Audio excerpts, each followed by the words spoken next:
My name is Mateo Pierce, and I never expected to find love at 14. 0 FT as a professional mountaineer and outdoor guide. I'd spent most of my life pursuing summits rather than relationships. The mountains had always been my true love until I met Marcus. It started during a specialized climbing expedition in the Colorado Rockies. I was leading a small group of experienced climbers on a challenging multi-day route up Mount Elbert. There were 5 of us total. Myself, 2 regular clients I'd worked with before, and 2 new faces. Marcus Foster was one of those new faces. From the moment he joined our pre-climb briefing, I noticed him tall and lean, with dark hair streaked with premature gray. At the temples, he moved with the fluid grace of someone completely at home in his body. His equipment was well worn but meticulously maintained, the mark of a serious climber who cared more about function than showing off new gear. I've done a few 14ers, he said during introductions, his voice carrying a slight Northwestern accent but nothing this technical. Looking forward to learning from you all. Our eyes met briefly as he spoke, and something electric passed between us. I quickly looked away, focusing on reviewing the route maps and weather forecasts I'd learned long ago to keep things strictly professional with clients. The first day of climbing was relatively straightforward, establishing our base camp and acclimatizing to the altitude. I kept the group moving at a steady pace, watching for any signs of altitude sickness or fatigue. Marcus stayed in the middle of the pack, moving smoothly and efficiently, never complaining. That evening, as we set up camp, I found myself repeatedly glancing his way. He had a quiet confidence about him, helping others with their tents, sharing equipment, all while maintaining an easy conversation with the group. When he laughed at someone's joke, the sound carried across the campsite, making something in my chest tighten. First time in Colorado, I asked him as we gathered around the camping stoves for dinner. Second, he replied, accepting a bowl of rehydrated stew. Did Pikes Peak last year, but this is different, more serious. What made you choose this expedition? He was quiet for a moment, stirring his stew. Needed a change, I guess. Going through a divorce, she said. I spent too much time in the mountains instead of at home. He gave a wry smile, figured if the mountains were going to cost me my marriage anyway, I might as well really commit to them. I nodded, understanding more than I wanted to admit. My own relationships had always taken a backseat to my passion for climbing. It's hard to maintain a connection with someone who doesn't understand the pull of the heights, the need to challenge yourself against the raw power of nature. As the evening progressed and the temperature dropped, we all huddled closer to our small stoves. Marcus ended up next to me, our shoulders occasionally brushing as we shared climbing stories. The casual contact sent sparks through me each time, making it hard to concentrate on the conversation. You must have some amazing stories, he said, turning to face me fully in the fatting light. His eyes were the color of storm clouds. How long have you been guiding? 10 years professionally, I replied. Started climbing when I was a kid, though my dad was an instructor at a climbing gym. Must have been nice having someone to share it with from the beginning. There was something in his voice, loneliness maybe, or regret, that made me want to reach out to offer comfort. Instead, I gripped my mug tighter and changed the subject to tomorrow's route. The next morning dawned clear and cold, perfect climbing conditions. As we prepared for the day's ascent, I noticed Marcus was having trouble with one of his carabiners. Without thinking, I moved closer to help. Here, I said, reaching for his harness. These Italian models can be tricky. Our hands brushed as I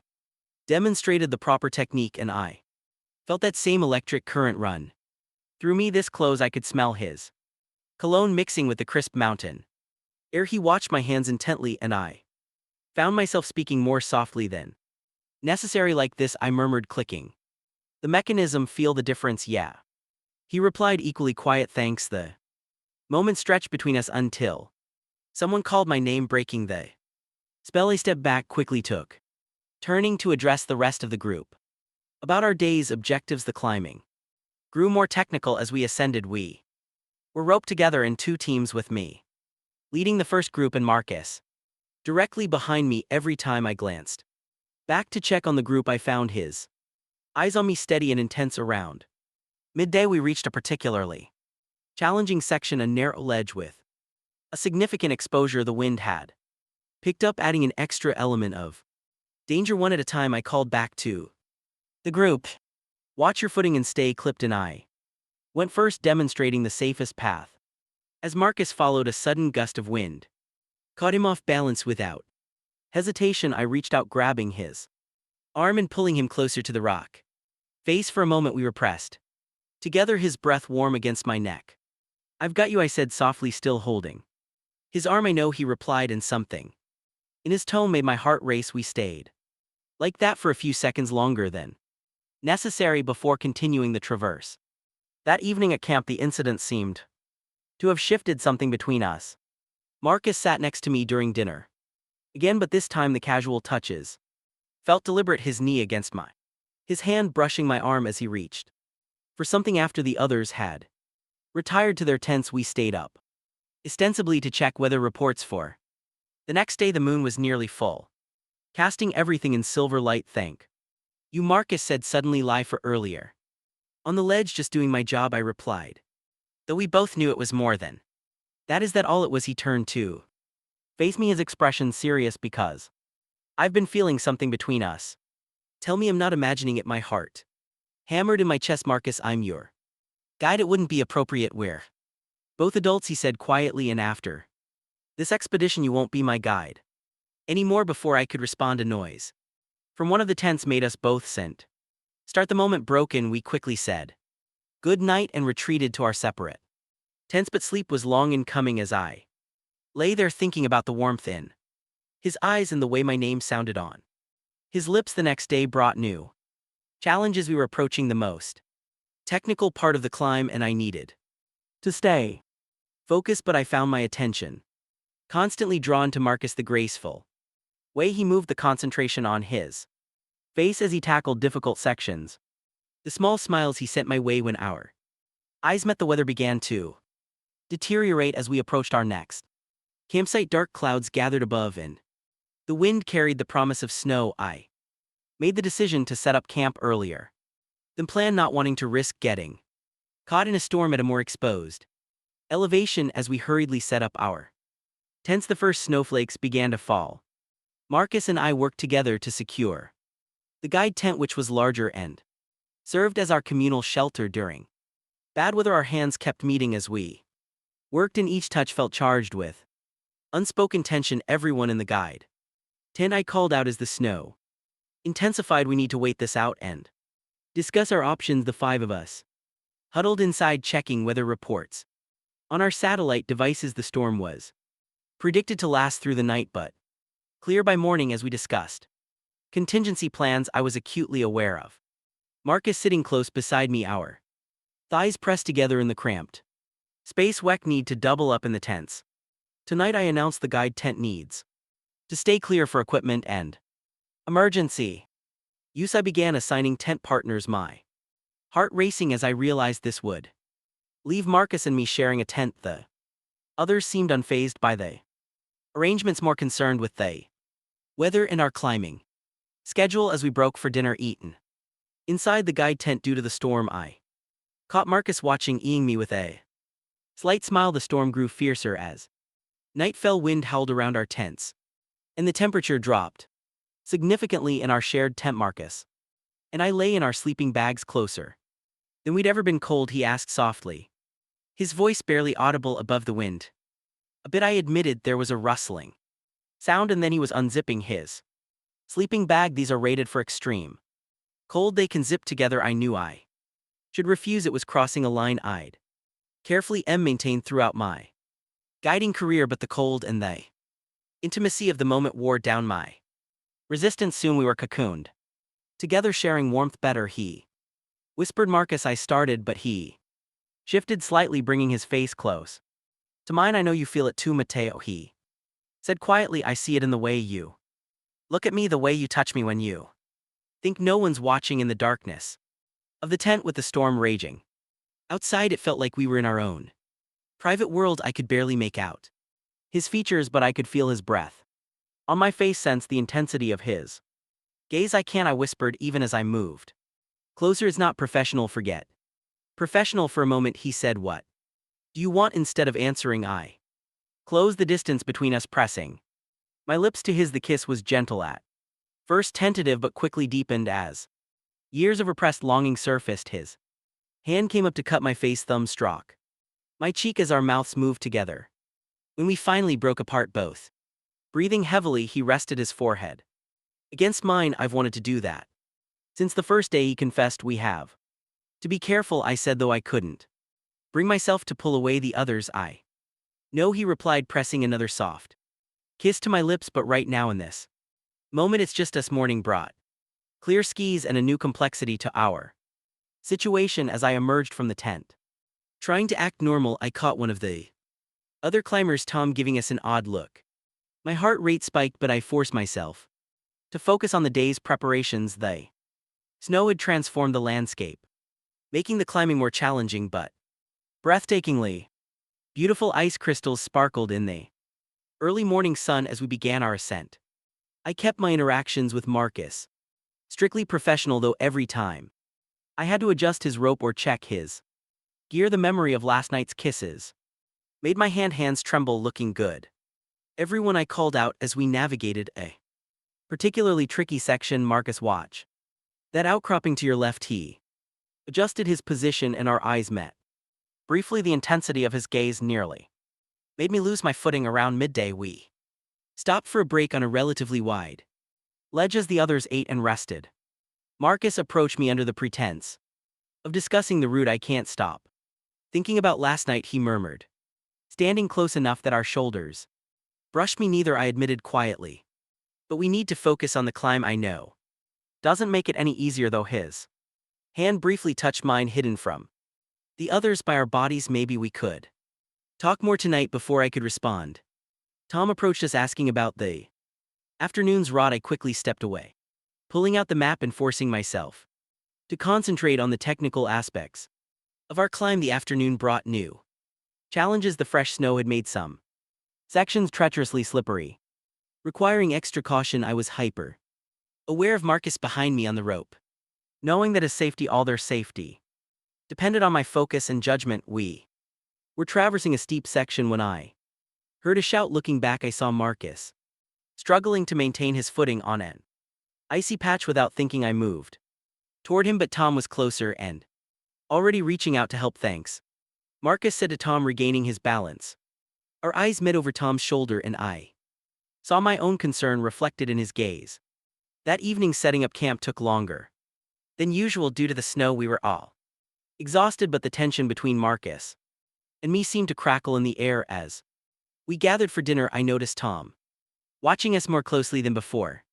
After dinner, Marcus and I ended up taking the first watch together, standard procedure in these conditions, sitting slightly apart from the tents. We could finally talk quietly. I'm not used to this, I confessed, feeling so distracted during a climb. Is that what I am, a distraction? There was a hint of hurt in his voice. No, I said quickly, risking a brief touch to his hand. You're much more than that. That's what scares me. He intertwined our fingers, hidden in the darkness. I know this is complicated. Your career, your reputation, I understand all that. But Matteo, what I feel for you, it's not something I want to walk away from. When this climb is over, what are you suggesting? I don't know yet, he admitted. But I want to figure it out with you. The sincerity in his voice made my chest tight. I squeezed his hand before reluctantly letting go as we heard someone emerging from their tent. The next few days became an exquisite form of torture. During the day, I maintained my professional demeanor, though every time I had to demonstrate a technique or check Marcus's equipment, the brief contacts felt charged with electricity. At night, we found moments to steal away together, sharing whispered conversations and tender touches in the darkness. One afternoon, as we approached the final push to the summit, we encountered a section that required careful baying. I paired everyone up, deliberately putting Marcus with Tom to avoid suspicion. As I watched Marcus prepare to climb, Tom approached me. He said quietly, I've been climbing with you for 3 years. Matteo, never seen you quite like this. My stomach clenched, like what distracted different. He paused, watching Marcus Begin his ascent, just be careful, okay? Mountains don't forgive mistakes, even ones made for the right reasons. Before I could respond, he moved away to spot Marcus's words anted me for the rest of the day, making me question every decision, every interaction. That evening, we made camp at our final position before the summit attempt. The anticipation of tomorrow's climb mixed with the growing tension between Marcus and me, creating an almost unbearable atmosphere. After dinner, I called everyone together for a final briefing. Tomorrow's the big day, I announced, trying to keep my eyes from lingering on Marcus. Will start at first light. The weather looks good, but at this altitude, conditions can change quickly. Everyone needs to be sharp and focused later. During our usual evening equipment check, Marcus and I found ourselves alone in the guide tent. The others were already in their sleeping bags, exhausted from the day's climb. I've been thinking, Marcus said softly, checking his crampons, about what happens after this. Marcus, no. Hear me out. He set down his equipment and moved closer. I live in Seattle. There's amazing climbing there. Guide services always need experienced leaders. My heart raced at what he was suggesting. You're asking me to move across the country. I'm asking you to consider it, to consider us. His hand found mine in the dim light. I know it's crazy. We've only known each other for a week, but this feels right. I finished for him. It feels right. He leaned in, kissing me softly. We had grown bolder with our stolen moments, though still careful to avoid detection. But this kiss felt different, full of promise and possibility. A sudden noise outside me. Us spring apart. Tom's voice carried through the tent fabric. Mateo, got a minute coming, I called out, giving Marcus's hand one final squeeze before stepping outside. Tom was standing a few feet away, his headlamp illuminating the concerned expression on his face. Listen, he said without preamble, I consider you a friend, so I'm going to be direct. Whatever's going on between you and Marcus, it needs to wait until after tomorrow. I started to protest, but he held up a hand. I'm not judging. Hell, I think you two might be good for each other, but tomorrow we're climbing to 14.0 FT in technical conditions. We all need you at your best. Summit day dawned clear and brutally cold. We began our ascent in the pre-dawn darkness, headlamps creating bobbing pools of light on the snow. The air was thin at this altitude, making every movement more demanding. I led the group with renewed focus, Tom's words from the previous night echoing in my mind. Marcus was directly behind me again, but today there were no stolen glances or unnecessary touches. We were all in what climbers call the zone, that mental state where nothing exists except the mountain and the next move. The sun rose as we tackled the crux of the climb, painting the snow-covered peaks in shades of pink and gold. Under normal circumstances, I would have paused to let everyone appreciate the view. Today, I kept us moving, aware of the dropping barometer that suggested weather changes ahead. We were about 2 hours from the summit when it happened. Marcus was negotiating a tricky traverse when a handhold he was using suddenly gave way. I heard his startled cry and spun around to see him falling, the rope going taut as his protection caught him. My heart nearly stopped, but my body reacted automatically. Years of training taking over. Hold tight, I called, already moving to assist. He had fallen about 10 FT and was now dangling against the rock face. I'm okay, he called up, though I could hear the shake in his voice just knocked the wind out of me. I supervised his recovery, talking him through the moves needed to gain the route.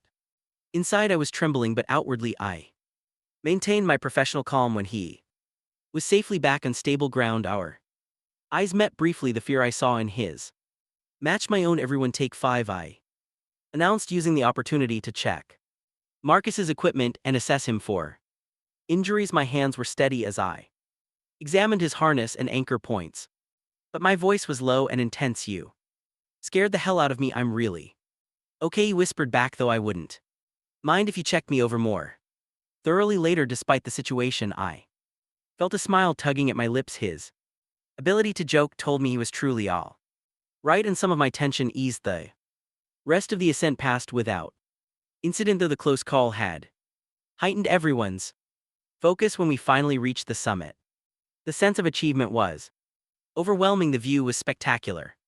endless peaks stretching to the horizon.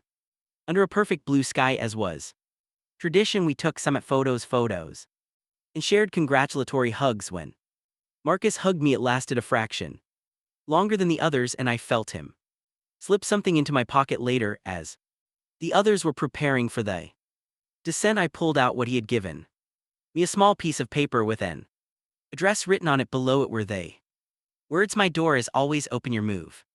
The descent was arguably more dangerous than the ascent, requiring even more concentration, but my mind kept returning to that piece of paper, to the possibility it represented. By the time we reached our high camp, I had made my decision that evening. During our celebration dinner, I made an announcement to the group: "This will be my last expedition in Colorado for a while," I said, watching Marcus's head snap up. "I've been offered an opportunity in the Pacific Northwest. Time for a change of scenery." The knowing smile on Tom's face told me he understood exactly what had prompted this decision. The others expressed surprise and disappointment, but Marcus remained silent, his eyes locked on mine across the flickering campfire. Later, as the celebration wound down and people began retiring to their tents, Marcus and I found ourselves alone by the dying fire.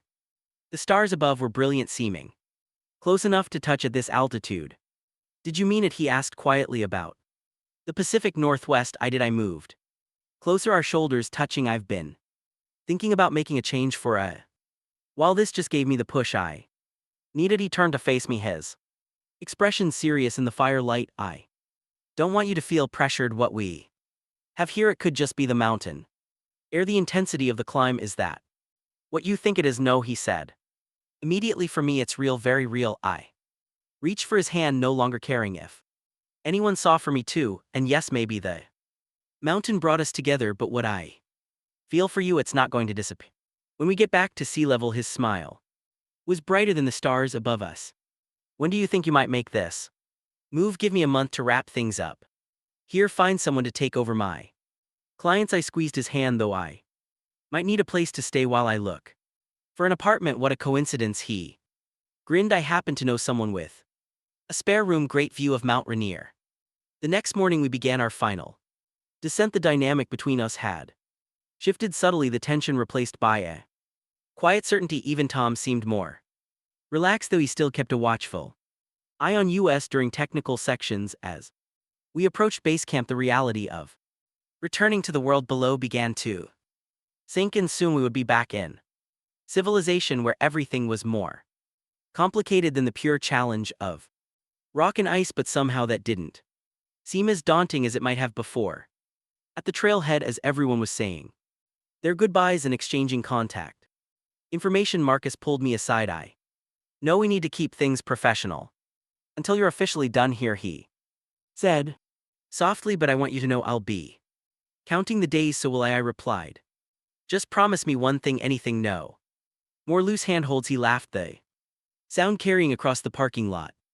"Deal?" "Though I have to say, my near-death experience did get you to make a move. I would have preferred a dinner invitation," I said dryly. "Oh, there will be plenty of those." His eyes sparkled with promise, and hikes and climbs and mornings watching the sunrise over Rainier sounds perfect. 1 month later, I stood on Marcus' doorstep in Seattle, a duffel bag over my shoulder and my climbing gear in the trunk of my car. The door opened before I could knock, and there he was, grinning widely. "Welcome home, mountain man," he said, pulling me into a kiss that felt like both an ending and a beginning. Behind him, through the window, I could see Mount Rainier rising majestically against the sky. Its snow-capped peak reminded me of where we'd started, of the heights we'd already climbed together, but something told me our greatest adventures were still ahead. As Marcus helped me bring in my gear, filling me in on all the local climbing spots he wanted to show me, I knew I'd made the right choice. Sometimes the biggest risks bring the greatest rewards, whether on the mountain or in the heart